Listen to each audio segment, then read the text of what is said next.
y'all, Miss Kate. This is a book called Three Hens and a Peacock, and we sure love this story, and if you were in the puppies class, I'm sure you've heard it before. It is one of our all-time favorites, so let's take a listen. We have Pepper and Bear and some other stuffies with us today that are also going to hear our story. Things were quiet on the Tucker's farm. The cows chewed their cud. The hens clucked and pecked and laid their eggs.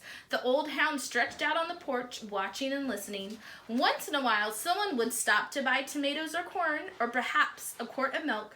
Nothing unusual happened there until that peacock showed up. The cows and the hens and the old hound kept right on doing what they've always done, but the peacock had never lived on a farm.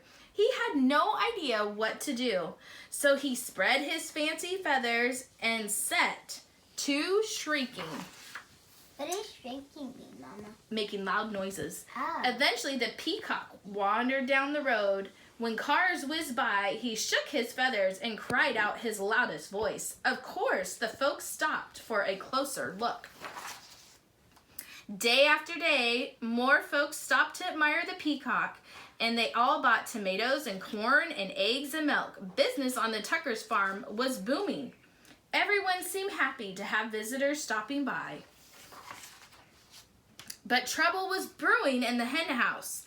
The hens were squawking and clucking and flapping their wings. We do all the work around here. I'd like to see that peacock lay one single egg. Exactly. He just struts around screaming. I suppose fancy feathers are more important than laying eggs. That lazy peacock gets all the attention, and we do all the work. The peacock had heard every word. For days he moped about, moaning and groaning. I wish I could be more useful around here. Clucked one hen. The others ruffled their feathers. The old hound stretched and slowly rose his head. Why not let the peacock stay here to be useful while you hens take this glamorous job down by the road?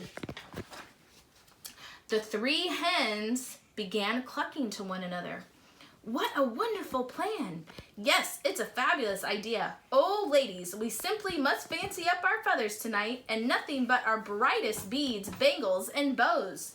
We'll stop traffic for sure. Why, you girls know I can strut with the best of them.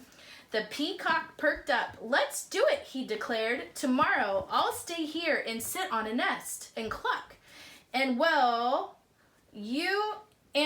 get all gussied up, said the hens. We will be so glamorous.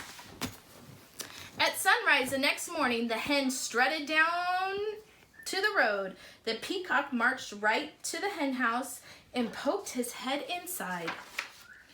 The hens flocked by the road, waiting for the cars. When they saw one approaching, they clucked and squawked and flapped their wings in a flurry of feathers. But every car just whizzed right by. The peacock sucked in his tummy and wiggled from left to right, trying to squeeze through the tiny hen house door. His front half was in and his back half was out. Down by the road, those hens tried every chicken trick they knew. Still, no cars would stop. Finally, the peacock made it to the hen house. He held his breath and pushed with all his might.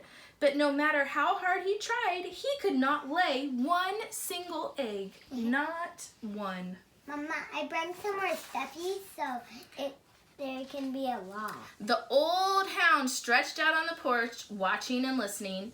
What's that peacock doing in the hen house? Asked Farmer Tucker. Who knows, said Miss Tucker. And what are those hens doing down by the road? Not one of them is up here laying eggs. Well, the way things are going, we aren't likely to have anyone buying eggs today, said Farmer Tucker. We need that peacock down there stopping cars. When the peacock heard that, he smiled the biggest smile you had ever saw on a bird's beak. I'm helping, he thought. He squirmed back out and forth until he popped out of the cramped hen house. Then he trotted off to find the hens. Oh. The exhausted hens were all clucked out. Every feather was out of place. What a day!